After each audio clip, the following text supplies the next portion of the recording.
Bueno, tenemos una organización, pero Jorge siempre desorganiza lo que se organiza previamente. Soy periodista, el periodismo es el arte de la improvisación. Es verdad, pero hasta para improvisar hay que tener orden, ¿ah? Así que el primer punto, como siempre, respetando el orden de esta guarida desordenada, es la imagen de Víctor Hugo Romero. Tengo mis lentes limpios para leer esta imagen que compartimos con ustedes. A ver. No pensemos en el pasado, sino en el futuro, dicen bajo el manto chileno, diría yo, bajo el manto chileno o delante de la bandera chilena, que no es una bandera, si usted se fija bien. Es un muro. Es un muro, una estructura física, como estaba pidiendo. Barrera física, estructura física también. Un muro, eso es lo que ha pedido el flamante presidente chileno Kast, no solamente hoy, lo viene ofreciendo desde la campaña. Un muro para que las y los bolivianos no entren así nomás, es lo que ha ofrecido en la campaña, es lo que pretende hacer, es lo que seguramente va a consolidar como uno de sus primeros pasos, forma parte de sus primeros gestos, de sus decretos. Y estaba ahí el presidente Rodrigo Paz Pereira, que fue a hablar de diálogo, del futuro, de buena vecindad. De hecho, ayer comentábamos un titular de La Razón que decía que viva la vecindad del Chavo del Ocho. Nada, señores. Acá Chile marca un gesto que, a decir del expresidente boliviano Eduardo Rodríguez Belcé, va a contramano de lo firmado en el Tratado de 1904 de libre circulación. Y ahí está.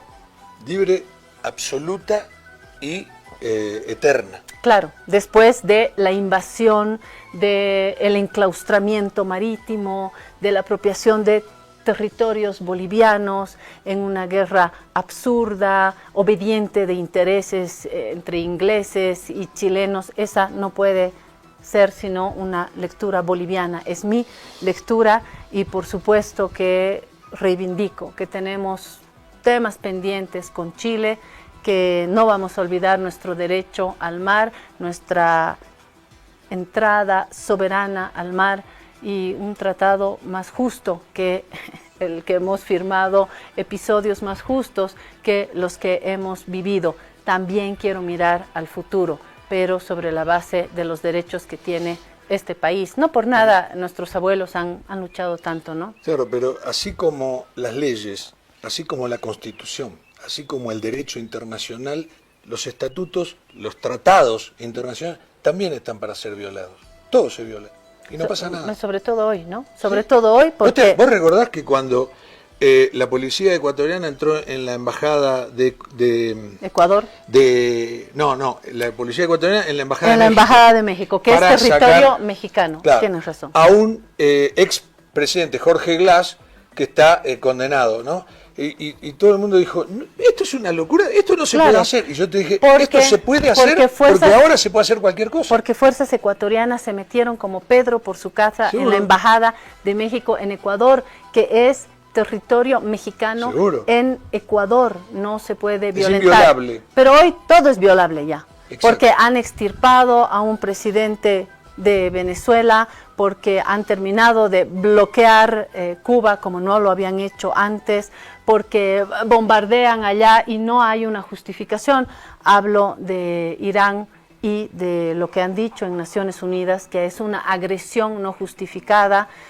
Se levanta una voz en España, Sánchez, que dice, perdón, tendremos mucho en contra de Irán, pero no vamos a violentar la soberanía. Y sale el presidente de Estados Unidos y dice, no queremos nada con España, aquí truenan mis chicharrones. Y eso es lo que se está viviendo, dicho en un lenguaje popular, pero si consultamos con los expertos, esto es la selva, la ley del más fuerte, invado porque puedo, ¿y qué? Claro, ¿no? Exacto, por eso digo, hoy ya no existen las reglas. Lo discuto con Felipe Cordero cuando viene aquí, que él es un abogado constitucionalista. ¿Y qué dice Felipe? No, que esto es, el derecho internacional impide, el derecho lo impedirá, pero ya no rige el derecho. Es verdad, es un momento de alta tensión. Sí, segundo tema. Segundo tema porque es el tema del día. Sí, ¿no? Despertamos. Habrían capturado a Marcet. No, lo capturaron. Estoy contando que cuando desperté, inocente en la mañana. Habrían. Cuando estaba tomando mi desayuno, ya esto estaba confirmado. Ahora es El narco Sebastián Marcet fue detenido en un operativo policial en Santa Cruz de la Sierra. Sí. ¿Qué dice el texto pequeño? El texto dice, Marcet, el narco uruguayo que tuvo varias caras para ocultar su identidad y que cayó 2 veces en Bolivia. El narcotraficante uruguayo fue aprendido en el barrio Las Palmas de Santa Cruz durante un operativo en la madrugada de este martes. Había otras 4 personas que también fueron detenidas. Pero yo quiero pedirle a Inés en producción que ponga la otra foto donde él está ahí. Esta foto es muy, pero muy significativa. ¿Por qué? Bueno, yo no la había visto, la estoy descubriendo y estoy impresionada porque se lo ve ahí, están firmando un documento. Tiene un detalle fundamental esta foto. Las esposas sobre la mesa. No, en fin, volvamos a la foto. Eso lo mostramos después. Bueno, esta foto que dice, DEA. ¿Quién lo detuvo? La DEA. Entonces, ¿era una barbaridad que viniera la DEA o está bien que viniera la DEA? Seguramente combinado con la fuerza boliviana, pero ¿seguro? Ahí está. Y ahí está otra vez la DEA. La DEA y él subiendo a esa avioneta.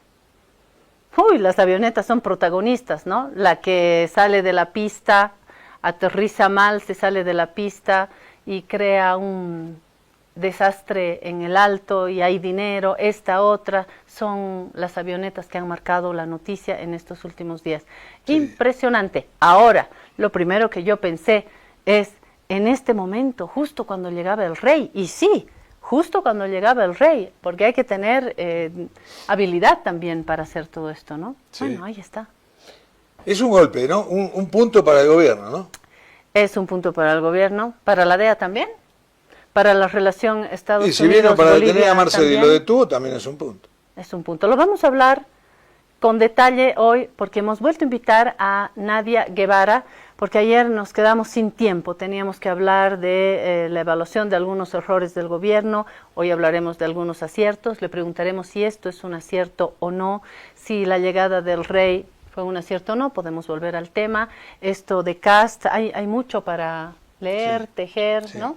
Hay un par de noticias más Rodrigo Paz dice, yo quiero vivir en el futuro, hay que volver al pasado, porque hay obras que han marcado nuestra identidad. Hoy tendremos una primera parte musical, pero antes, Jorge hace un último apunte sobre el conflicto internacional.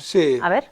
2 perlitas. Una es que Pete Hegseth, que es el secretario de Guerra de Estados Unidos, aseguró que Mojtaba Khamenei, el nuevo líder supremo de Irán, hijo del anterior que fue asesinado, está herido y probablemente desfigurado. ¿Por qué se dice esto? Porque ya hace 5 o 6 días, 5 días yo diría, que fue nombrado líder supremo en reemplazo de su padre y no aparece. No se ve la foto, no se ve nada, ¿no? No te olvides que él estaba en el mismo lugar donde murieron sus padres, su esposa y uno de sus hijos. Sí. De repente es una medida de seguridad también. Hoy no se puede confirmar nada, ¿no? No, todavía no. Yo creo que hay una competencia en las inteligencias. Pero también, acordate que cuando dice, habría muerto Ali Khamenei, el líder supremo de Irán. No, bueno, hay que ver si es verdad, si no es verdad. Habría muerto, verdad. Murió. Sí. Bueno, esta es una. Hay otra que habla Donald Trump sobre el tema de si Irán debe ir al Mundial o no debe ir al Mundial. Dice, la selección nacional de fútbol de Irán es bienvenida al Mundial, pero realmente no creo que sea apropiado que estén allí. O sea, no. ¿Y entonces? Claro, claro. No lo entiendo yo. Habría. Irán le contestó, queremos ir, pero bajo ciertas condiciones de seguridad.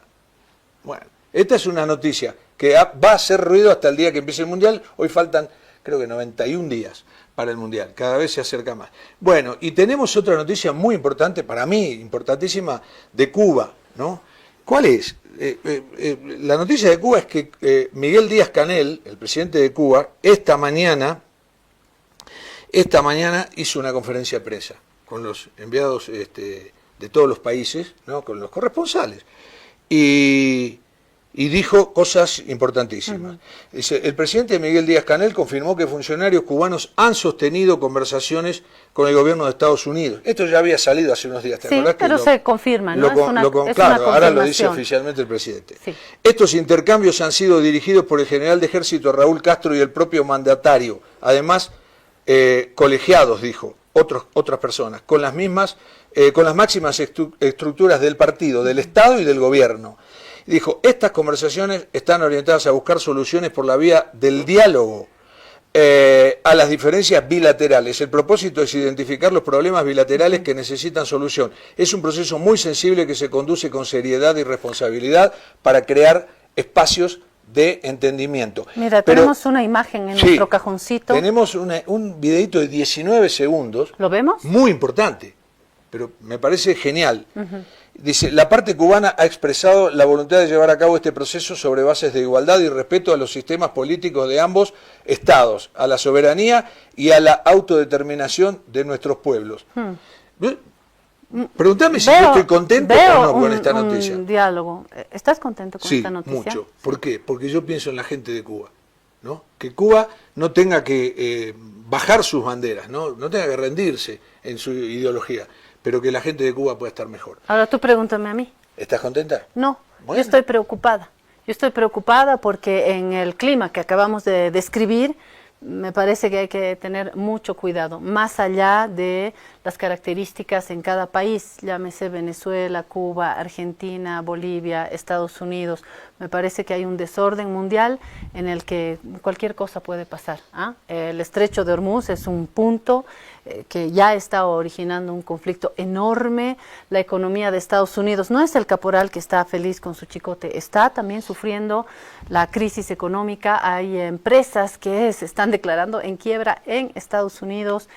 Está moviéndose el piso. Vamos a ver el video. El tablero mundial está así todo el tiempo. Y hay una noticia de último momento, hace 2 horas, que dice, Cuba anunciará medidas para propiciar la participación de los cubanos residentes en el exterior en la vida económica cubana. O sea, le van a venir a permitir que traigan inversiones. Me encantaría tener un contacto con nuestro colega Jorge Petino de Prensa Latina para confirmar todo esto. Podríamos tener un contacto en los siguientes minutos. ¿Quieres ver el video? Sí. Bueno, ¿usted también? A ver, vamos a ver el video. Es muy bueno. Hoy podemos ratificar que hace más de 3 meses que no entra ningún barco de combustible a nuestro país y que estamos trabajando en condiciones muy adversas que tienen un impacto inconmensurable en la vida de todo nuestro pueblo. Realmente el sufrimiento de Cuba no es justo, me parece. No es justo nada de lo que está sucediendo. Ojalá tengamos un periodo de acuerdos y no una guerra mundial. Vamos a la pausa.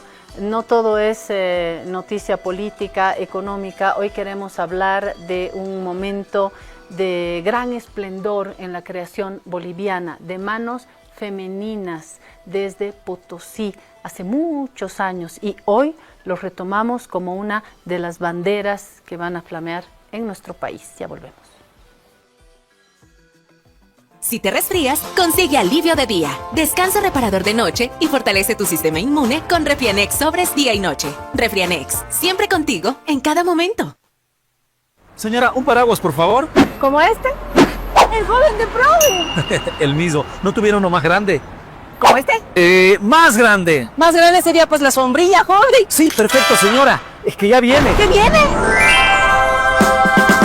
La lluvia de premios de Banco Proden. Vuelven los sorteos para los que ahorramos en la procuenta de Banco Proden. Y si tú mantienes o incrementas tus ahorros, ya estás participando. Un ticket por cada 100 bolivianos que mantengas en tu procuenta. Y 2 tickets por cada 100 bolivianos que incrementen tu saldo. Gana miles de bolivianos. Con ganadores en el área rural y urbana. Si aún no tienes tu procuenta del Banco Proden, ábrelo hoy mismo y empieza a ahorrar. Porque cuando llame Proden, ¡ganan todos! Banco Proden. Esta entidad es supervisada por ASFI. Actividad autorizada y fiscalizada por la Autoridad de Juegos. Ahora estás viendo.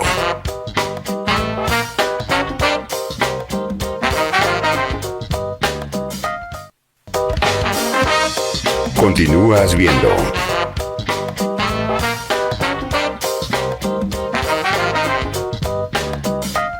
Trata la gripe y la tos seca con una cápsula blanda y efectiva. Alivíate con Refrianex Tos. Refrianex, siempre contigo, en cada momento.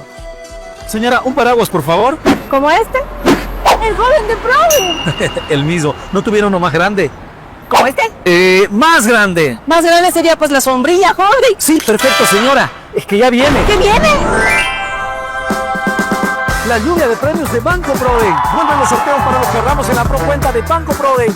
Y si tú mantienes o incrementas tus ahorros, ya estás participando. Un ticket por cada 100 bolivianos que mantengas en tu procuenta. Y 2 tickets por cada 100 bolivianos que incrementen tu saldo. Gana miles de bolivianos. Con ganadores en el área rural y urbana. Si aún no tienes tu procuenta del Banco Proden, ábrelo hoy mismo y empieza a ahorrar.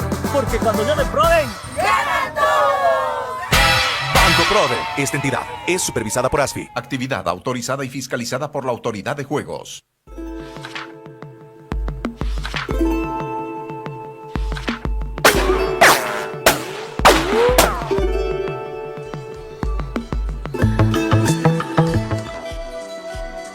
Bonnie and Clyde, porque son personajes inolvidables. Esto tiene a veces la vida real, personajes de la vida real. Y en la ficción, ¿cuántos personajes inolvidables que consumimos provenientes de Europa, de Estados Unidos, de esos nidos que han impactado tanto en nuestra región?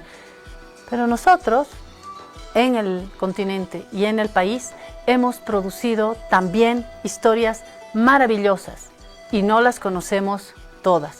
Hoy estamos acá para redescubrir, para disfrutar, enorgullecernos de una gran producción, de un gran personaje. Hoy quiero hablar de una esclava y para esto está con nosotros Daniel Montes, director de la Orquesta Sinfónica Nacional, que ha tomado su tiempo para venir hasta esta guarida.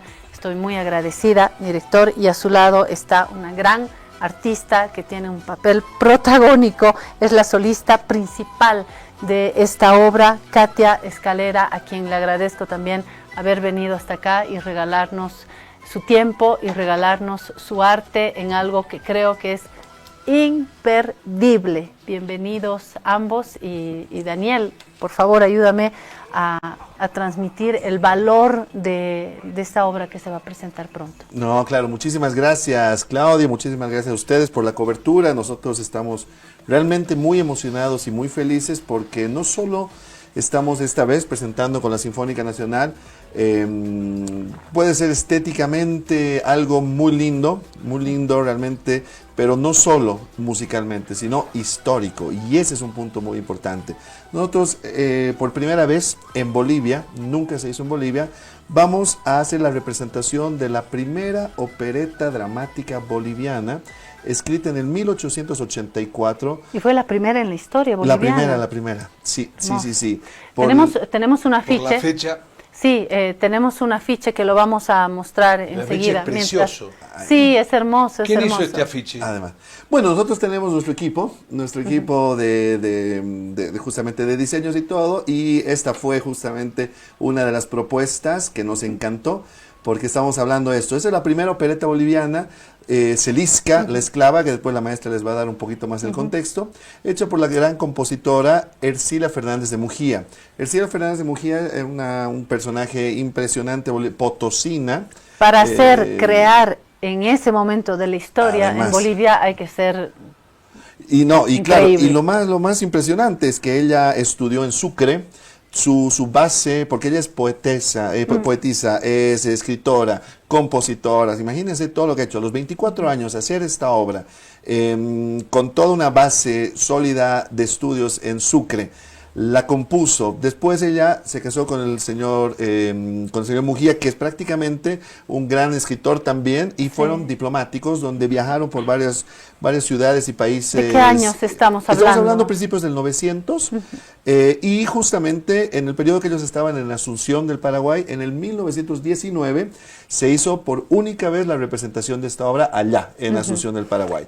Yo me imagino, Katia, que era un momento en el que una mujer tenía, por supuesto, muchísimas desventajas, pero podía producir solamente estando en una élite, ¿no? O sea, ya en la élite era difícil para las mujeres, ¿no? Una mujer que tenía una formación en el campo musical, literario, me imagino que una cuna de élite, una cuna privilegiada, una cuna que le ha permitido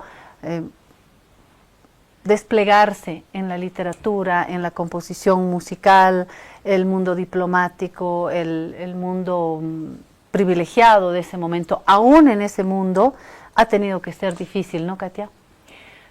Sí, qué gusto conocerlos, muy lindo todo lo que he visto antes de venir aquí al set. Estoy muy impresionada con ustedes. ¡Ay, qué bueno! Sí, ¡Qué bien! gracias, ¡Qué bien! Sí, que lo diga un artista. Sí, estamos así, escuchándolos hablar. Sí, es muy sorprendente, ¿no? Para nosotros hoy en día escuchar de mujeres que relucen, o sea, que son personas que no habíamos conocido y ahora vienen a la luz y es como que, wow, una mujer aquí haciendo esto, una mujer acá. Y porque ahorita estamos viendo ese auge ahorita, ¿no? Del rebalance, digamos, entre el hombre y la mujer y que todos nos podemos llevar de otra manera que antes, ¿no? Entonces, qué linda historia ver a Ercilia Fernández.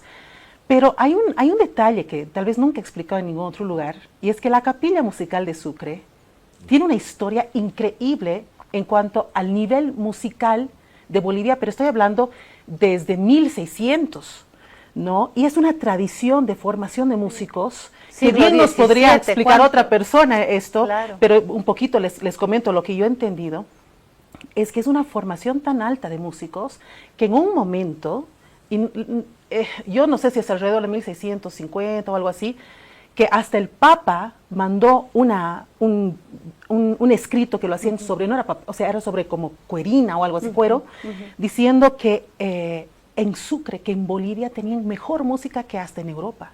¡Qué maravilla! Y estamos hablando del siglo XVII, ¿no? O sea, exacto, hay que corroborar el dato, ¿no? Pero esto, cuando yo me he enterado de esto hace unos 2, 3 años, porque fui a Sucre y conocí toda esta historia, ¿no? Para mí fue como que con razón hay tanto talento en Bolivia.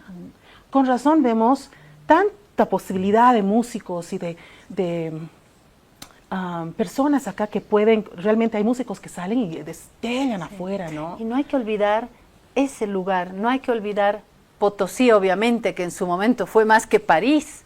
Potosí, Oruro, Sucre, como cunas de creación, cunas de pensamiento, el movimiento intelectual, yo lo reconozco desde La Paz, me imagino que el país tiene que volver a mirar el aporte de estos lugares en la historia, ¿no? Exactamente, y eso personalmente es una de mis misiones de vida, porque yo conozco bolivianos que hemos logrado hacer cosas de muy alto nivel que muchos otros músicos mundiales no han podido hacer, ¿no? Y por qué no volver a Bolivia y enseñar este arte, enseñar esta forma de pensar, de actuar, de entender el mundo de la música, para que más bolivianos un poco se suban al carro con esto y elevar Bolivia hasta aquí, como era antes, que hasta un papa europeo dice que la música en Bolivia, que el nivel de músicos en Bolivia era mejor que los mismos europeos, ¿no? Pero aparte te asombra el caso de Ercilia Fernández, porque cuando ves es decir, un dato, su fecha de nacimiento, 1884, uno se queda paralizado, nacida en Potosí, desarrollada también en Potosí, sus primeros años de vida, o hasta cumplir los 20 Potosina, años. ¿verdad? De nacimiento. Claro. Y de 1884, qué increíble, ¿no? Claro. Y con las desventajas, como dice Claudia, de la mujer en ese momento. ¿No? Exactamente, porque antes en la iglesia siempre, porque la capilla musical es propia de la iglesia, ¿no? Y siempre eran los varones, ¿no? Pero escuchar que mujeres fueron formadas ahí, qué interesante sería ese análisis. Todo era para los varones. Pero claro, y que ella en 1800... ¡Qué barbaridad! Le aguantamos el chiste porque pero es fue del pasado. ¿Cómo lo disfrutaron? ¿Ah? Pero la dejó picando para que le digan. Sí. Bueno, y esta mujer compone una obra donde la protagonista es otra mujer, y eso a mí me encanta, Celisca, la esclava. A ver, claro ¿cómo es sí. la historia? Bueno, voy a dar esos puntos. Lo interesante, además, que está ambientada esta ópera en el año 1100 en España. O sea, estamos hablando del medioevo. Entonces, imagínate, y hemos tratado justamente con toda la producción de hacerlo, no digo fiel al original, pero de alguna manera tener ese mismo contexto.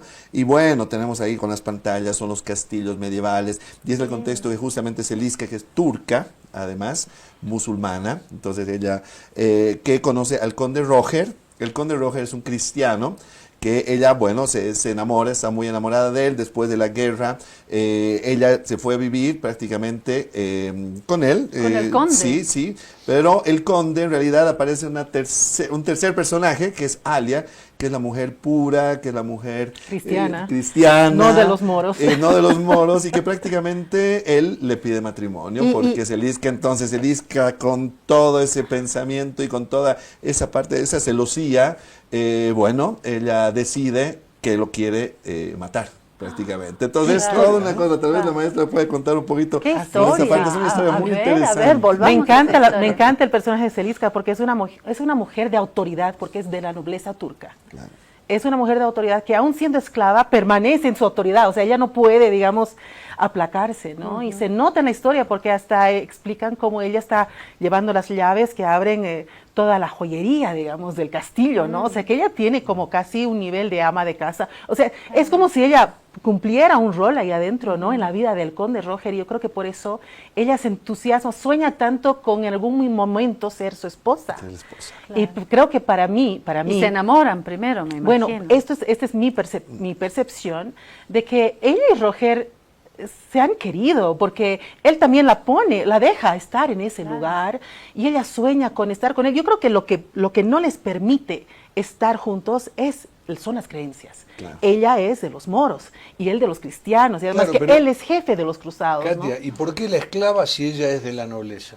Bueno, ella es de la nobleza turca, que cuando todo su pueblo pierde una batalla contra el conde Roger, ella decide seguirlo a él porque siente que es su destino.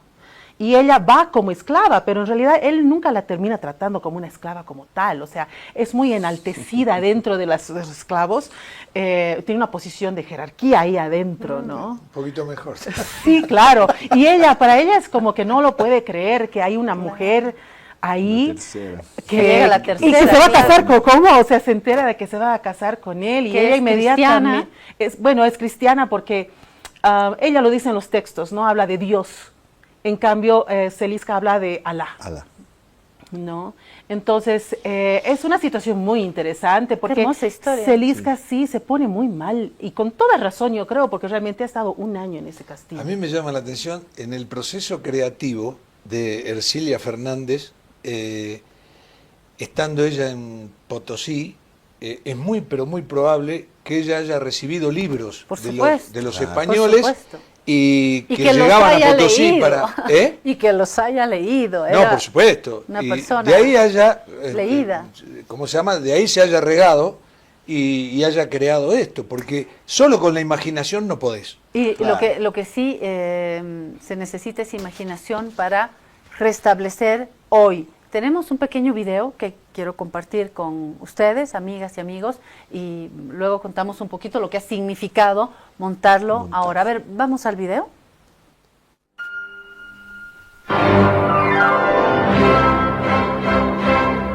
Hay historias que el tiempo no puede borrar.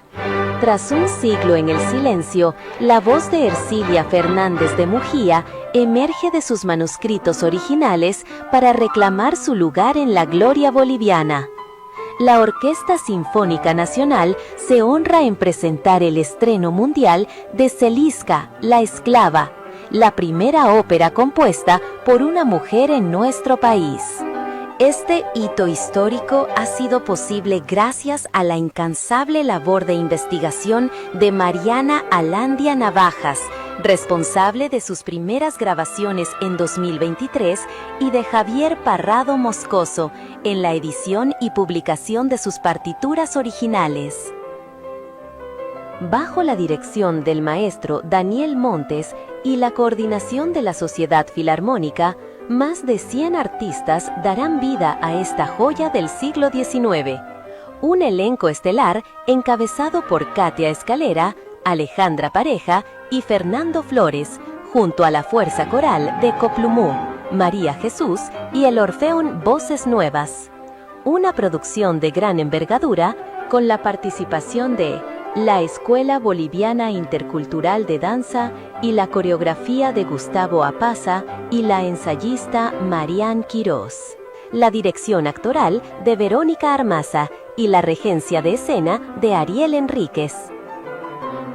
Asegura tu lugar en la historia este 13, 14 y 15 de marzo en el Teatro Municipal Alberto Saavedra Pérez. Entradas ya disponibles en el Centro Sinfónico Nacional, en boleterías del Teatro Municipal y a través de nuestra página web oficial. No dejes que te lo cuenten. Sé parte del renacer de nuestro patrimonio. Compra tus entradas ahora.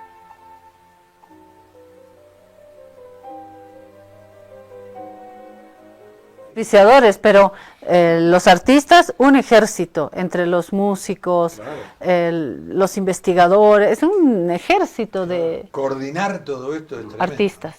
Ahora, el afiche te vende todo. ¿Eh? Sí, muy bien, muy bien. El personaje es muy atractivo, ¿no? El personaje del esclavo es atractivo y obviamente y la Katia historia hace... que contó Katia. Sí, y Katia entonces me imagino que es esta esclava turca, ¿no? Sí, yo soy la esclava turca en esta ocasión. Excelente, excelente. Además, déjame comentarles que este es un punto bien importante. Bueno, esta es la llaman opereta, porque también es una pequeña ópera y originalmente es una ópera de cámara. ¿Cuál es la diferencia técnica entre ópera y opereta? Bueno, la palabra opereta quiere decir que es algo más pequeño, prácticamente. Pero tiene los mismos componentes. Más o menos, y además tiene, ¿no? El discurso, el hablado, el recitado, que es actuado, y la parte cantada. Son los dos puntos que están muy, muy centrados, y de alguna manera es más pequeña. Dura más o menos una hora, un poquito menos de una hora. Lo que le quería comentar, que para darle justamente ese gusto y ese equilibrio musical y estilístico, hemos decidido que la primera parte vamos a hacer el concierto número 1 de piano y orquesta de Ludwig van Beethoven, la opus 15, justamente como solista la maestra Mariana Alandia. Los estilos musicales son siempre el pasaje al romanticismo. Perdón, Mariana Alandia, que a su vez es una de las investigadoras que ha rescatado esta historia, como dice el video, después de un siglo de silencio. Sí, no, y además ella es la pianista repasante, ella está con los solistas, bueno, Mariana Alandia es realmente fantástica.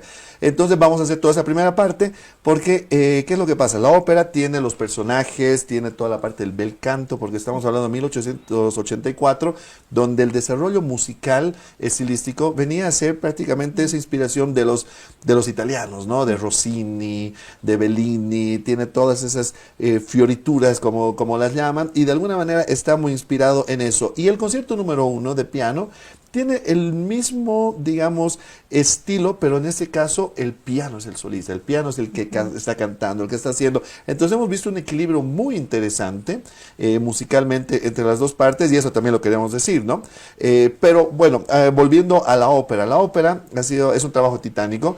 Era una ópera pequeña donde estaba escrito para violín, primero violín, segundo, cello, bajo, una flauta y un clarinete. Prácticamente, donde un coro pequeño y los 3 personajes, donde lo llamaban la ópera de bolsillo, opereta de bolsillo, donde se puede tranquilamente poder con una decena de personas, entre los actores y los músicos. Más o menos así, pero bueno, como es realmente un gran estreno, hemos decidido agrandar todo. Tenemos la orquesta de 45 músicos, son los 3 coros, casi 80, un coro de 80, el ballet que están cantando, que igual están bailando, los personajes, entonces, y con toda una puesta en escena gigante. Miren las fotografías. fotografías que ha sido viendo esas el día de fotos. ayer, ese es el castillo. Y bueno, son tantas situaciones que creo que es muy, muy importante y muy motivador. Lo estamos haciendo en realmente una gran producción. Excelente. Yo quisiera pedirle a Inés, que está en producción y nos está escuchando, si encuentran una foto de Ercilia Fernández. Tengo ganas de ver ese rostro. Eso hay que buscar en Google, en ChatGPT, buscar en la historia, ¿no? ¿O las tienen también? Están las fotografías. Sí. Bárbaro, no hay que buscar. Hemos tenido la casualidad de haber encontrado familiares de Ercilia que viven aquí en La Paz. ¡Qué bueno! Uno de ellos es de la familia Dueri, que son los dueños de Radio Panamericana, claro, y del Hotel Presidente. Y de la casa disquera también. Exacto, claro. Justamente el señor Henry Dueri es el nieto, el bisnieto de Ercilia por parte del señor Mujía, del esposo. Y ahora tenemos al tataranieto, que es Sergio Dueri. Ellos van a venir, es gente, y además hemos conocido a la bisnieta, que también va a estar en la puesta en escena, y nos ha mandado fotografías de la casa de Ercilia en Sucre. Qué hermoso. Y las fotografías de ella que las han sacado ahí, nos ha mandado. Entonces realmente algo muy, muy, muy, muy lindo, muy motivador, porque hay mucha gente que no conocía.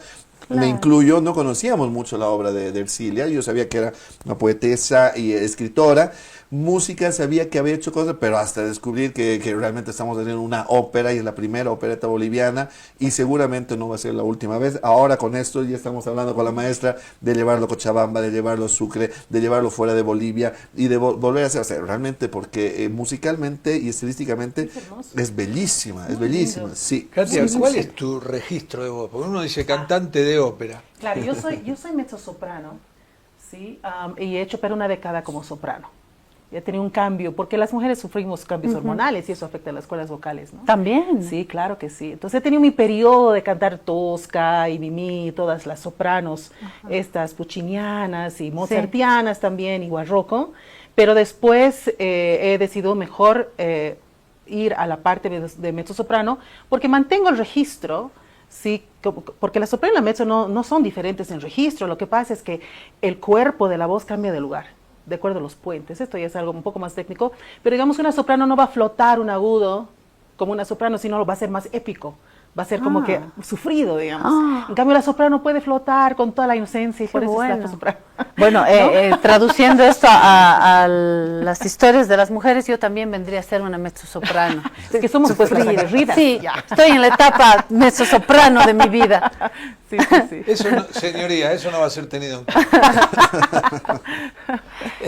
Qué maravilla encontramos la foto rescatado de Ercilia con H. Ercilia Fernández, exacto. De Mujía. Sería lindo verla, ¿no? Una fotografía dice mucho.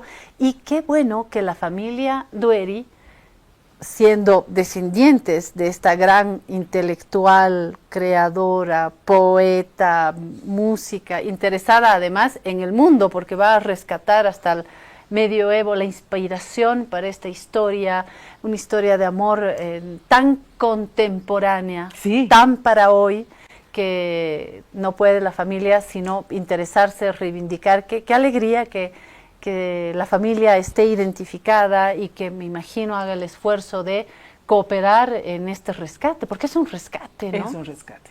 Ahora, Daniel, hay que conseguir el nombre del que hizo el afiche. Porque el afiche... Él está feliz con el afiche. Es una injusticia. Hay afiches que son sensacionales. Sí. Y nunca se sabe el nombre del autor.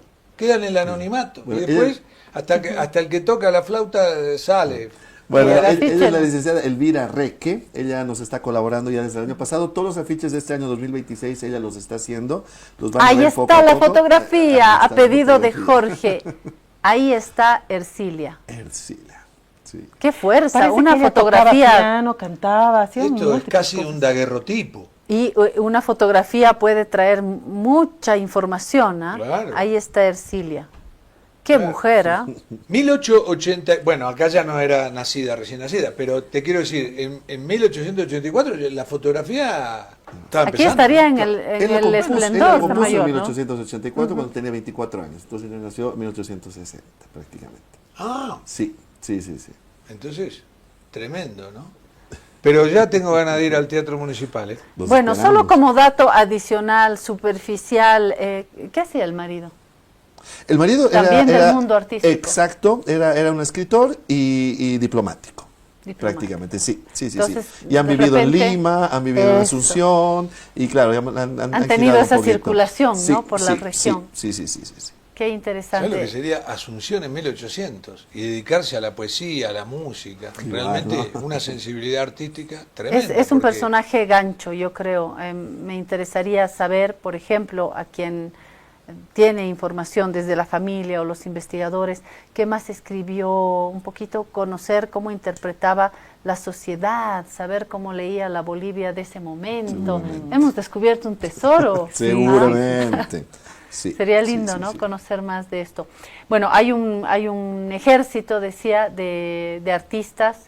¿Cuántos son en total? Porque tienen distintos componentes, desde lo musical, la actuación, el canto, la interpretación. ¿Cuántos son? Ayer justamente estábamos hablando con gente del diario, me preguntaba justamente eso, y haciendo números, que son 80 del coro, son 45 casi de la orquesta.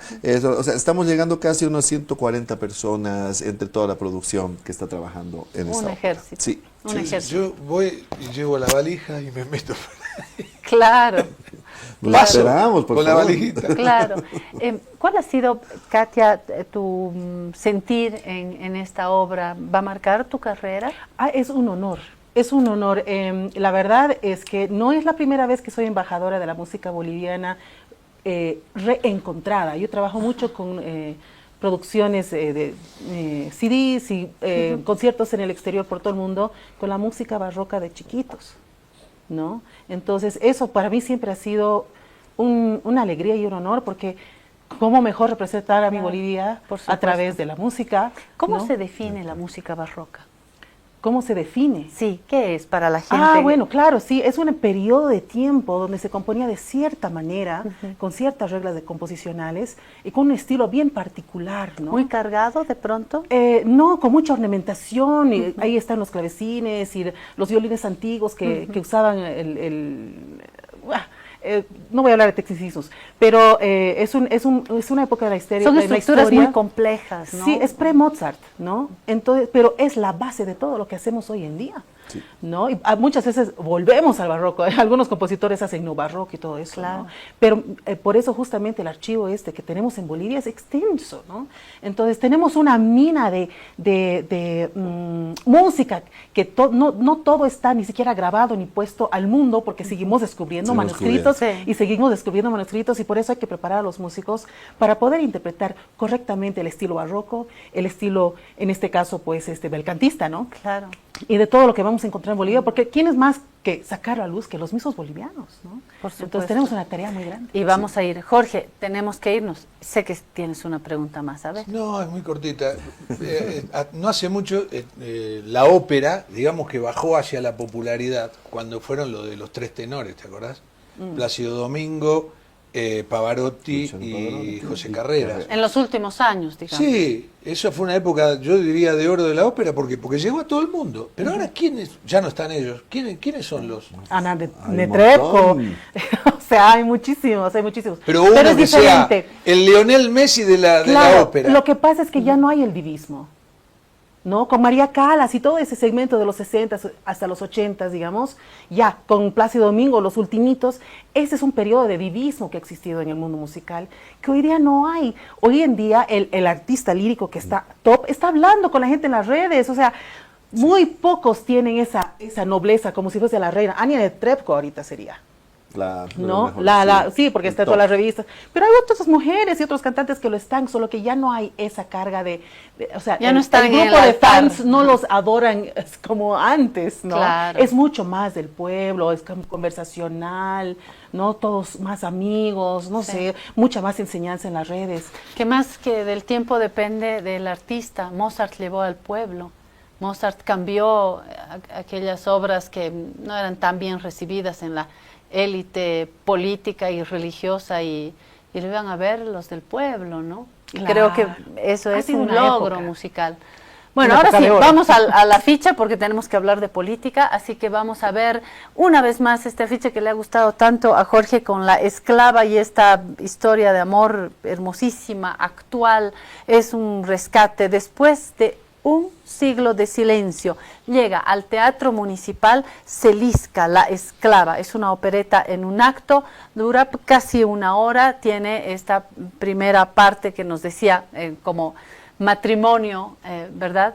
Como un aperitivo. Exacto, de Beethoven con la participación de la propia investigadora, ¿verdad? Mariana Alandia, sí. Alandia en el teclado y Alandia en la investigación. Esta opereta tiene música y libreto, por supuesto, de Ercilia Fernández, cuya foto ya hemos visto y la vamos a recuperar y la vamos a leer y la vamos a convertir en uno de nuestros personajes de la Bolivia de hoy. En la investigación y edición de partitura, la maestra Mariana Alandia, que interpreta, reitero, la primera parte, y el maestro Javier Parrado también en la investigación. Les decía, primero escuchamos el concierto para piano número 1 de Ludwig van Beethoven con la solista Mariana Alandia Navajas, y posteriormente en la opereta, acá, Katia Escalera, que se va a lucir junto a Alejandra Pareja, que hace de la otra mujer, y El Conde, que será interpretado por Fernando Flores. Coro, por supuesto, el director que está aquí a mi lado, Daniel Montes, pero también tenemos coros, tenemos actuación, tenemos gente de teatro, un ejército que nos esperan. Hoy 13, mañana 14 y el domingo 15 a las 19:30 en la sede de gobierno. El director general está aquí a mi lado, Daniel Montes. Gracias por su tiempo y en las reservas. Teatro Municipal en la sede de gobierno. Sí, ticket, ¿cómo se hace? Bueno, los tickets están en el Centro Sinfónico Nacional, en la calle Ayacucho número 366, al frente del Banco Central.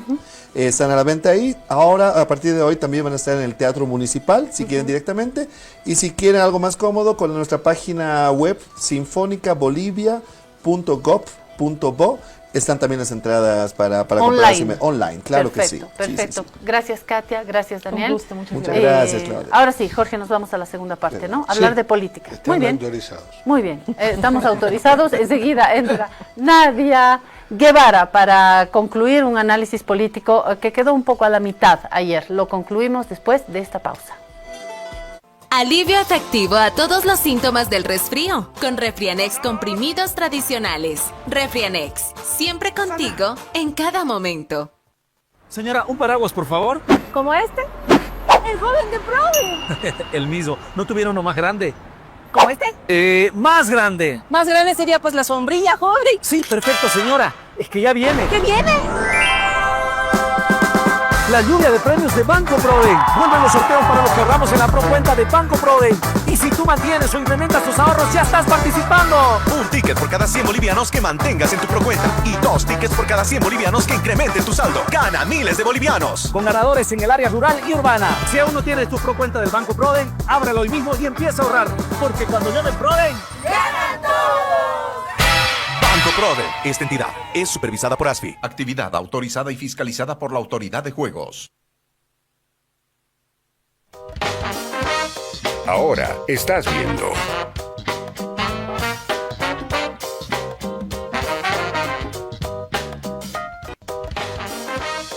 Continúas viendo.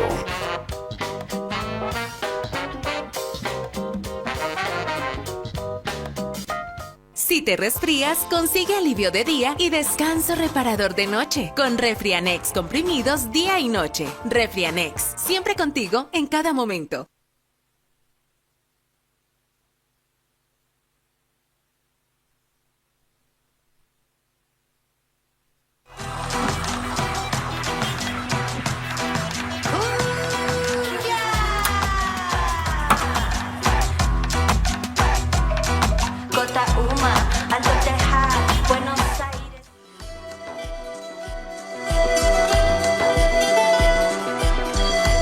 De retorno en esta guarida, Nadia Guevara, una de nuestras politólogas de cabecera, para analizar la política boliviana y la política en el mundo que hoy no hace sino moverse, se está moviendo el piso. Gracias, Nadia, por estar de retorno, porque la tarea quedó a la mitad, ¿no? Ayer. Sí, nos hemos quedado con ganas, más bien gracias por traerme de nuevo, yo más que feliz de estar aquí con ustedes.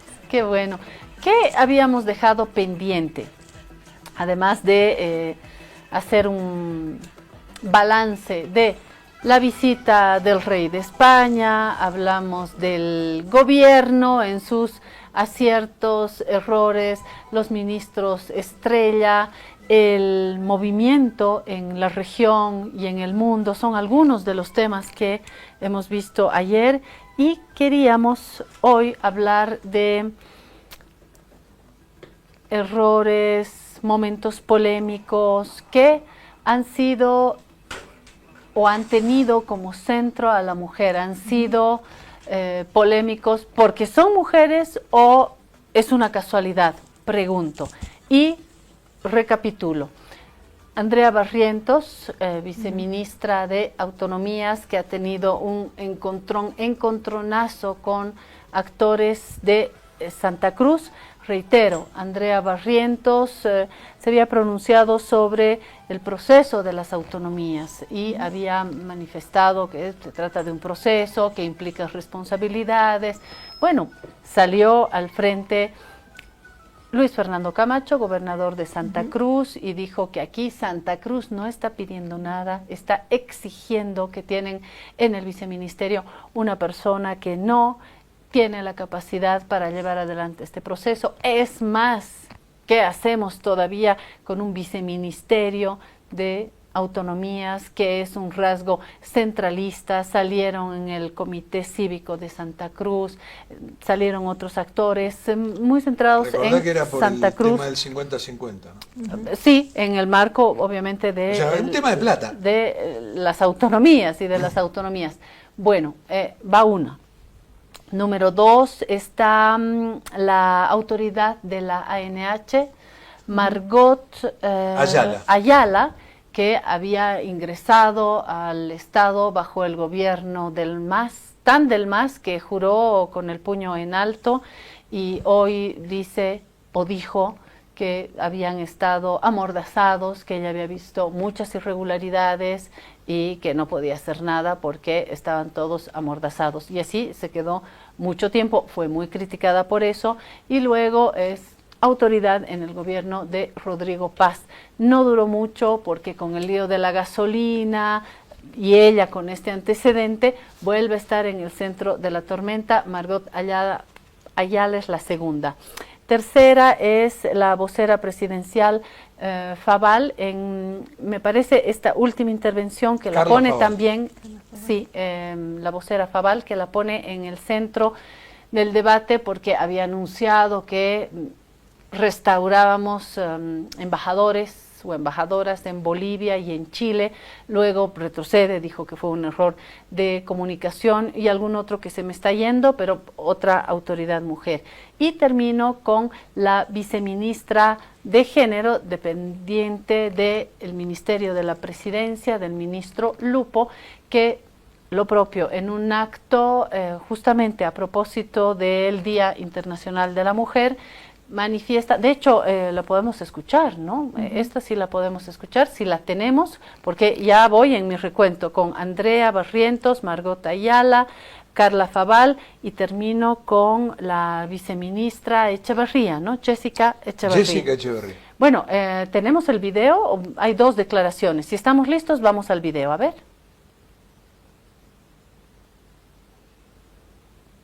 Ya lo están poniendo. Enseguida vamos. En mi recapitulación, antes de ver el video, mi primera pregunta es, ¿esto es un acoso a la mujer o yo estoy forzando y estamos agrupando artificialmente y no tiene que ver el género y la gravedad de los errores o no? Pongo estos errores no forzados, digamos, ¿no? A ver, como se dice en el tenis, sí. Error no forzado, la tiraste afuera porque la tiraste afuera, ¿no? Bueno, que hable la otra mujer que está en la silla del análisis, la politóloga Nadia Guevara.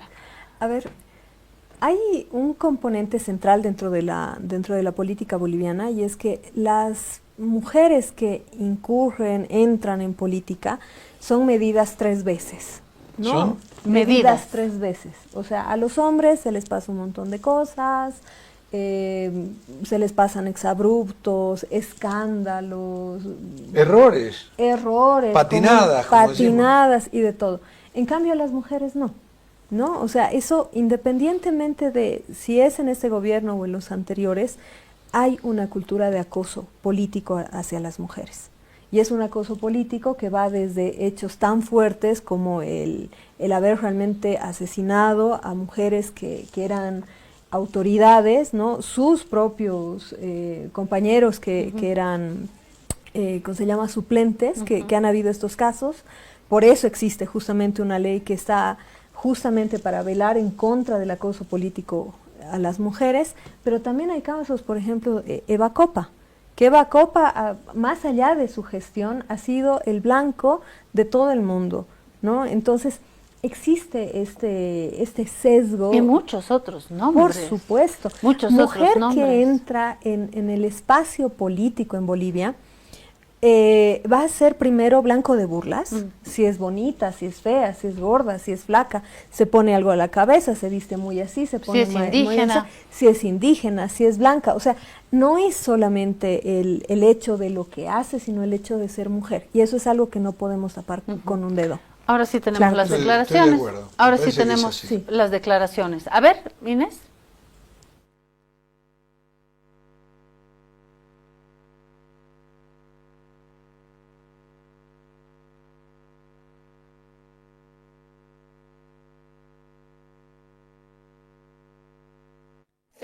Con 32 años y no tener hijos es precisamente porque no quiero o no quería perder años trabajando en casa, haciendo un trabajo que no me permita realizar. Vamos a intentar, porque estaba congelada, podemos volver a intentar. Ustedes me dan la señal en el equipo, si podemos ver nuevamente el video. No se puede, está así congelado. Bueno. Pero la declaración se escucha. Se escucha y hay una más. Me indican si podemos ir a la segunda declaración. Me dan la señal. Claudia, sí, perdón. Sí. Ella dice. Bueno, de hecho ya. Ella dice que no ha querido tener hijos para poder dedicarse a esta función. Sí, pero un segundito, porque tenemos la segunda declaración y luego hacemos el análisis. A ver. Bueno, de hecho ya se ha dejado claro que las relaciones entre ambos países quedan más que restablecidas, se van a restablecer a ambos embajadores de ambos países, y una vez que retorne el presidente al país, justamente el canciller va a anunciar la restabilización de las relaciones diplomáticas de ambos países. Se va a abrir mercado.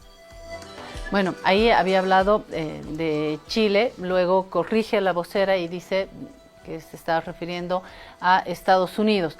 Pero bueno, se generó la polémica y esto en su cargo puede generar una serie de problemas. Sobre el anterior, ahí sí, Jorge, podemos hilar más fino. Como el video no estaba del todo bien, es decir, que Jessica Echeverría, ¿no? Sí. Viceministra de Género, lo que ella decía es que no ha querido ser madre porque se ha querido dedicar toda su vida a esto que es, para cumplir sus sueños, que es, por ejemplo, entrar en la política. Y eso fue muy criticado también, ¿no? Sí, exacto. Sí. Entonces ahí yo creo que hay que partir una cosa, y una cosa es esta tradición machista, por supuesto, de atacar a las mujeres que entran en cualquier espacio público, especialmente la política. Sí. Que es así, existe el acoso político a las mujeres, no solamente físico. Ahora con las redes sociales es muy fácil denigrar a las mujeres, sí. Es muy fácil editar. Eso es así, y eso es independientemente de si las mujeres pertenecen o no a cierto partido o a otro partido, ¿no? Ese es lastimosamente es un rasgo de la política boliviana que se está ahora, en estos momentos, que se está incrementando. Vemos incluso que se elige a muy pocas mujeres en este gobierno en espacios de poder, sí. Son muy pocas. Y además, y ahí sí hago un punto y aparte, paso al siguiente párrafo. Eso, porque hasta acá lo que estamos diciendo, creo que estamos de acuerdo los tres aquí presentes, sí, me acuerdo de Mariana es que Prado, hay una primera capa, digamos, que hay que considerar, y es que hay un acoso generalizado contra la mujer, es decir, vayamos al inicio, esta es una sociedad patriarcal, que lo es, y hay una desventaja, que la hay cuando se es mujer en ámbitos privados y ámbitos públicos, y que en la política hay un acoso que se da más naturalmente, más automáticamente contra la mujer, que creo que estamos de acuerdo. Esto dicho, tampoco vamos a poner a las mujeres en el cielo porque son mujeres y cometemos errores. Ah, no, pero como es mujer, no, porque hay acoso a la mujer. No, las mujeres, en el marco general que estamos planteando de inicio, también tienen responsabilidades, también se equivoca, y dentro de esto, obviamente, hay errores más pequeños y más grandes. Pero todos nos equivocamos. Yo estoy de acuerdo con Nadia en que la mujer tiene una vulnerabilidad mayor, ¿no? Tiene un triple lente que la miran por todos lados, ¿no? Y me acuerdo perfecto de Mariana Prado cuando fue candidata a vicepresidenta. Exacto. Y tuvo incursiones en los medios que fueron todas muy correctas, muy buenas, sin embargo fue objeto de ataques de todas partes, injustos. Jorge y Nadia, hagamos la lista, ya que están citando nombres. Sí, Mariana Prado, han hablado de Eva Copa, hablemos de Gabriela Montaño, que fue ministra, presidenta del Senado, ministra de Educación en la última fase del gobierno de Evo Morales, hablemos de Adriana Salvatierra, hablemos de mujeres políticas indígenas como la presidenta, que en paz descanse, la presidenta de la Asamblea Constituyente, hablemos de muchos diputados, Vilma Alanoca del Movimiento al Socialismo, en partidos no masistas, si quiere cruzar la vereda, hablemos de otras mujeres que también han sufrido esta discriminación, ¿no? Creo que la lista puede ser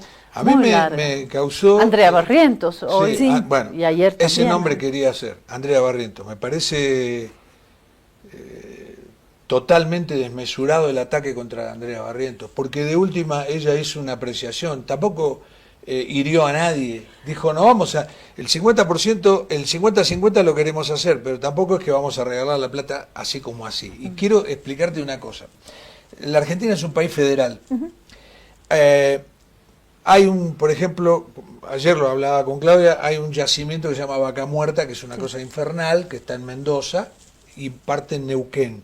No es que está generando miles y miles de millones de dólares, no es que Neuquén o Mendoza se van a quedar con esa plata. No, eso va al Estado, y el Estado por ley tiene que dividirlo en partes iguales con todas las provincias, porque hay provincias que son ricas y otras no. Claro que sí. Entonces, eso es una ley.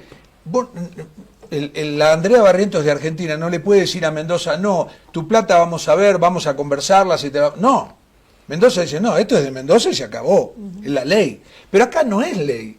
Entonces, me parece bien que se diga... no te podemos entregar 300 millones de dólares así como así, te los mandamos y ya. No estuvo tan mal Andrea Barrientos como para que le cayeran de la manera alevosa. Al margen de lo que se planteó, creo que no hay un balance entre la declaración, el tono de la declaración, el contexto, el momento de la autonomía boliviana o de las autonomías en Bolivia y la reacción. Que fue desproporcionada. Claro, y el personaje o los personajes que reaccionaron, ¿no? Además, ahí digo yo, esto del 50-50 suena muy bonito, pero no se sabe cómo se va a poner. Hay que reglamentarlo. Entonces, sí, exacto, ella simplemente estaba diciendo lo que tú acabas de decir, lo vamos a reglamentar, el 50-50 no es les damos y ustedes hacen lo que les dé la gana, hay que asegurar salud, educación, que es lógico que se tiene que asegurar de esos presupuestos. Hay pautas, hay cosas mínimas que se tienen que hacer. ¿Y quiénes son los que se le vienen? Perdón que lo diga así, voy a utilizar un término de María Galindo para que no me diga nada por los derechos de autor, la machocracia, ¿no? O sea, vienen estos sectores corporativistas también de Santa Cruz a pedir su cabeza y les entregaron la cabeza de ella, pero sin ningún problema. Ahora, esta ojo, mañana depende del ministro Lupo. Exacto. No he visto, tal vez hubo y no lo vi, pero de lo que yo vi, nada con Lupo diciendo, por favor, como ministro, respaldo a la viceministra Andrea Barrientos, es una profesional que ante mis ojos tiene la confianza, la capacidad, la trayectoria política. No, ni a nadie, ni al ministro, ni a nadie. O silencio, pero confirmarlo, o sea. Es que justo ahí es donde quiero entrar, en esta diferencia. Esta mañana, antes de venir, estaba leyendo noticias que no le llegan. El ministro Calderón, que es el ministro de Minería, estaba diciendo que le parecería una buena idea que mineras entren a áreas protegidas, siempre y cuando respeten las normas. Pero ahí está abriendo las puertas del infierno, ¿no? Exacto. Hay una diferencia fundamental. ¿Para qué son protegidas las áreas? Exacto. Hay una diferencia fundamental entre lo que dijo Andrea Barrientos, que era una opinión de ella, y estaba tratando de decir, bueno, esto no existe, va a ser una nueva ley, vamos a hacerlo, hay que tomar en cuenta. Era la opinión personal que no tenía ninguna connotación de ley ni nada. Era ella como autoridad y creo que como ser humano hablando de una opinión suya. Y es una enorme diferencia con un ministro que está haciendo prácticamente lobby a las mineras. Ahora, si vamos al otro caso, para contrastar el de Margot Ayala, ahí me parece que hay otros elementos, porque esta autoridad ingresa a esta dependencia del Estado con el gobierno de Evo Morales, jura con el puño en alto, no sé si tenía una pistola por detrás, pero juró con el puño en alto y se quedó como autoridad mucho tiempo. Y luego con el nuevo gobierno asume, porque seguramente, y ella ha recordado su formación, su experiencia, va con este gobierno, pero tiene una actitud muy dura con el gobierno que le había dado la confianza en determinado cargo, ¿no es cierto? Porque tiene una carga técnica y otra política. Ojo, no estamos, por favor, en estados donde todo es meritocracia. De hecho, me pregunto si hay alguno que tenga todo meritocrático. Estamos en una Bolivia donde el Estado se compone muchísimo en base a criterios políticos, de que estuviste en la campaña, oye, me has ayudado, ven, mira, vas a ser director de tal. Entonces, me parece que hay una actitud muy dura de que, las cosas que he visto, ¿no? Y dijo, he visto irregularidades, pero me callé porque estábamos amordazados. Entonces, claro, salió el mundo masista y le dijo, qué conveniente, ¿no? Y por otro lado, cuando la han atacado en redes con mucha crueldad, con machismo, con agresividad, ella también ha respondido duramente, ¿no? A la gente en redes, le ha dicho, ustedes son unos ignorantes y tal. Me parece que hay que establecer una distancia, ¿no? Y por bueno, supuesto. Luego tuvo que renunciar también por otro motivo, ¿no? Por supuesto. Ahí hay diferencias, como tú señalas. Estamos hablando de una autoridad que si bien tiene un cargo político y todo eso, era una autoridad bastante técnica. Algo que le está pasando al gobierno, y creo que es algo lógico además, no tienen gente capacitada en la cosa pública, ¿no? O sea, ellos mismos han dicho, no podemos sacar a todos los funcionarios públicos porque básicamente no tenemos a quién poner.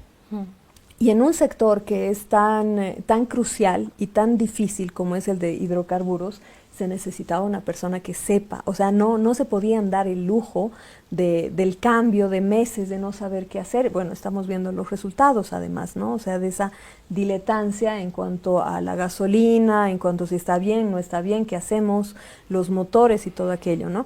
Pero en el caso, digamos, de estas otras autoridades que sí entran con el gobierno, hay una cosa bien interesante, y es que ninguno de los hombres que las ponen ahí se las juega por ellas. Ninguna, ¿no? Entonces, como que son personajes que están ahí, que están cumpliendo, digamos, una pseudo visibilidad femenina, porque por lo menos eso se ha aprendido, que para lavar la cara tengo 12 ministros, pongo una mujer. Para mí, entregar la cabeza de Adriana Barrientos, tomen, triste, exactamente, pobre. Exactamente, porque era en ese momento en el que correspondía primero que se explique un poquito lo del 50-50, hubiera sido una cosa maravillosa que digan, ojo, ella lo he expresado mal, pero es cierto que tenemos que ver los parámetros, es cierto que tiene que ser en base a un diálogo, a una ley concertada en el Parlamento, o un acuerdo nacional, o lo que sea, ¿no? Ese era el momento, pero en el momento en el que otorgan, digamos, regalan la cabeza de esta autoridad, están diciendo además que es más importante y que prácticamente esa ley va a ser hecha en Santa Cruz, entonces, ¿no? Ese es un mensaje muy fuerte. Y lo segundo, en cuanto a esta última autoridad, que además en la imagen es muy, muy interesante, porque ella habla, pero las mujeres que están detrás también son bien conocidas. Es Fernanda Vanderlei y Erika Brochmann. En el caso de Jessica Echeverría. Exacto, de la última autoridad. De la viceministra de Género. De la de Género, exacto. Sí. Nos tenemos que acostumbrar a los nombres, perdón. Sí. La que tenemos en pantalla. Exactamente, sí, ¿no? Entonces, atrás están mujeres que vienen trabajando, Erika Brochmann, que ha estado en todo, realmente. Hace mucho tiempo, sí. Hace mucho tiempo, lo mismo Fernanda Vanderlei, y ella aparece, ¿no? Y dice, para cumplir mis sueños, yo he decidido no ser madre y no sé qué. Te propongo, Nadia, claro que sí. la volvamos a escuchar. Perfecto. Ahora sí, porque Ahora estoy sí. viendo correr el video. ¿Podemos escucharla con audio? ¿Me dan la señal? Si se puede, nos vamos al video, a ver. Voy a decir de manera personal, pero también a nombre de muchas mujeres, estar aquí presente con 32 años y no tener hijos es precisamente porque no quiero o no quería perder años trabajando en casa, haciendo un trabajo que no me permita realizar mis sueños. Bueno, acá yo quiero mencionar, porque lo acabamos de escuchar, quiero mencionar lo siguiente, a ver. ¿No fue el momento? No. ¿No fue la forma? No. ¿No fue lo políticamente correcto en ese día? No fue lo políticamente correcto. Sufrió un ataque inmediato, comenzando con los periodistas. Yo he escuchado colegas que le han dicho, vaya, la viceministra que no quiere tener hijos, o sea que para ella son un estorbo los hijos que son una bendición de Dios, pero para esta autoridad, bueno, yo quiero salir en defensa de ella, por el sentimiento que podemos tener muchas mujeres. No fue el momento, no fue la forma, no fue lo que se debió decir, pero admitamos también, y me dirán ustedes, mujeres, Nadia, me contarás, yo les contaré que sí tuve miedo cuando he estudiado de no poder concluir la carrera porque una familia, un matrimonio, un hijo o hijos pueden crear un contexto diferente, porque he visto muchos casos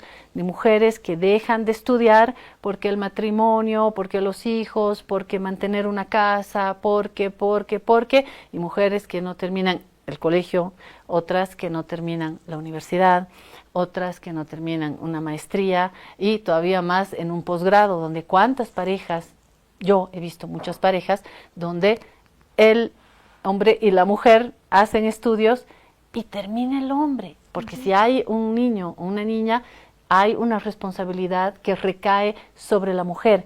Entonces, en esa medida, yo entiendo ese sentimiento que nos cuenta de tuve miedo o no tuve hijos para poder concluir mis estudios y cumplir mis sueños. Así lo entiendo, así lo comparto y me parece que le cayeron con todo por la forma.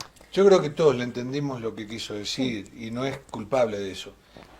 Vos misma no hubieras ido a Bélgica a hacer tu maestría y tu doctorado si tenías hijos. No hubieras podido, tal vez. No lo sé. Pero no era muy probable que no. Entonces, sabemos lo que quiso decir. Lo que pasa es que la transmisión del mensaje fue mala. Ahí yo... Nadia. A ver, vamos a partir en dos, ¿no? En los hechos y en el personaje. Y el momento. Primero, los hechos. Justo en estos días han salido cifras, siempre salen más bien cifras, acerca de lo que son las horas de cuidado, ¿no? A nivel latinoamericano, las mujeres que más destinan horas de cuidado son las bolivianas. En la casa, ¿no? En la casa, claro, o sea, es la segunda hora de trabajo, digamos, que nosotras hacemos. Que, ojo, Nadia, Jorge, el cuidado no solamente es de tus hijos. Exactamente. Es el hogar. De todo el hogar, donde puede haber personas de la tercera edad, que puede ser tu madre, puede ser tu suegra, puede ser tu hermano.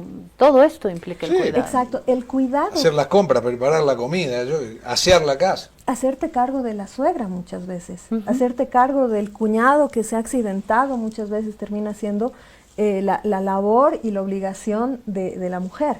Entonces, culturalmente hablando, estamos hablando de una sociedad no solamente machista, estamos hablando de una sociedad en la que la división sexual del trabajo ha hecho que millones de mujeres tengan que escoger diariamente entre ser profesionales, y no me refiero a trabajar, porque en Bolivia todas las mujeres trabajan. Todas. Ni me lo digas. Sí, todas trabajan. Yo siempre pongo el ejemplo, vas a las citas, hay 3.000 puestos. De los 3.000, 2.998 son atendidos por mujeres. Exactamente. Y las salacitas son un reflejo de todo lo que es la sociedad boliviana. Exactamente. Entonces, la sociedad boliviana, por un lado, por la división sexual del trabajo, hace que los hombres sigan ocupando los espacios empoderados, visibles y todo, pero por el otro lado, quien realmente mantiene la sociedad boliviana son las mujeres. En la pandemia se ha visto, miles de hombres han perdido sus fuentes de trabajo. Quienes han salido y han encontrado la forma que sea de mantener a sus familias han sido las mujeres. Entonces, ¿cuál es el problema ahí? El problema real no es realmente que una autoridad diga una cuestión que es de ella, que ahorita voy a pasar específicamente al personaje, sino que la estructura boliviana, no solamente en términos de cultura, sino desde el Estado boliviano no tiene ninguna forma de apoyo al cuidado, ninguna. O sea, no tenemos 3 meses de baja de maternidad, 3 meses. Un niño a los 3 meses no es capaz de hacer absolutamente nada solo, necesita un montón de cuidado y es ahí normalmente donde las mujeres escogen salir del mundo laboral de 8 horas. Y pasan al mundo laboral, en la casa, en la calle, de trabajar en las noches, de trabajar en lugares donde pueden ir con el niño, con la niña. Y hay que decir algo más. Esta viceministra sí tiene más elementos para decidir si tener hijos, no tener hijos, cuándo tener hijos. La gran mayoría de las mujeres son presas de otras circunstancias, desde las más trágicas, desde las más violentas, como la violación, la inducción a un matrimonio cuando uno es menor de edad, porque acá nos rasgamos las vestiduras cuando se habla de una mujer menor de edad que tiene relaciones sexuales, pero en el país se permite el matrimonio de menores de edad con el consentimiento de padres y madres. En fin, hay una serie de condicionantes que hacen que muchas mujeres no tengan ni siquiera la posibilidad de decir: no quiero tener hijos para terminar de estudiar. Termino con la mujer, hay que recordarlo. La mujer, además de trabajar muchísimo en nuestro país, además de estar a cargo del cuidado, las mujeres son buenas pagadoras cuando ingresan al banco. ¿Y por qué quiero hablar del banco? Porque no me voy sin decirles que se acerca una mega tormenta. Usted tiene que abrir su paraguas y abrirlo al revés. ¿Sabe por qué?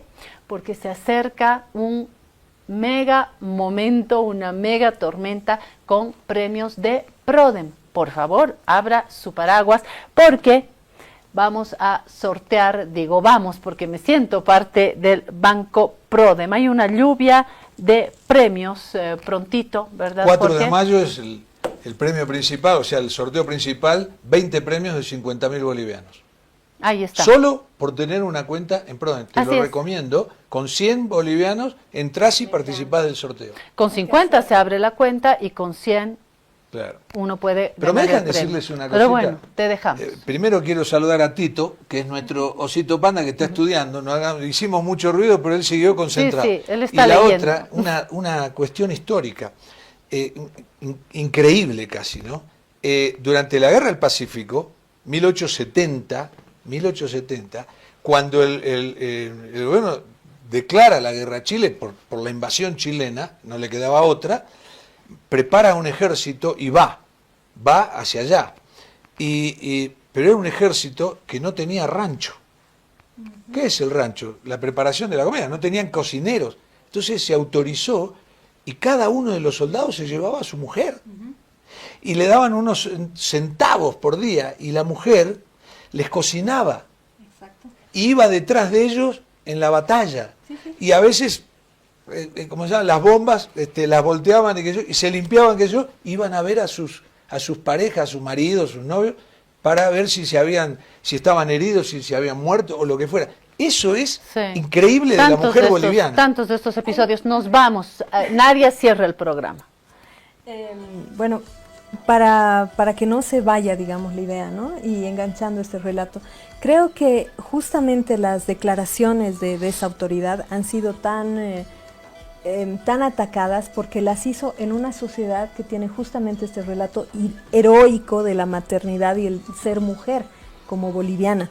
Y toma algo que es el pseudo empoderamiento de la mujer liberal, que es diferente a, digamos, la reivindicación que hacen muchas feministas, que no es decir, mira, quieres ser mamá, no quieres ser mamá, es tu problema, es tu decisión, que me parece magnífico, pero vamos a buscar que el Estado, que tengas condiciones para que tu elección no pase por perder oportunidades, no pase porque no tienes que comer, sino que pase realmente porque me gustan o no me gustan las guaguas, por último, ¿no?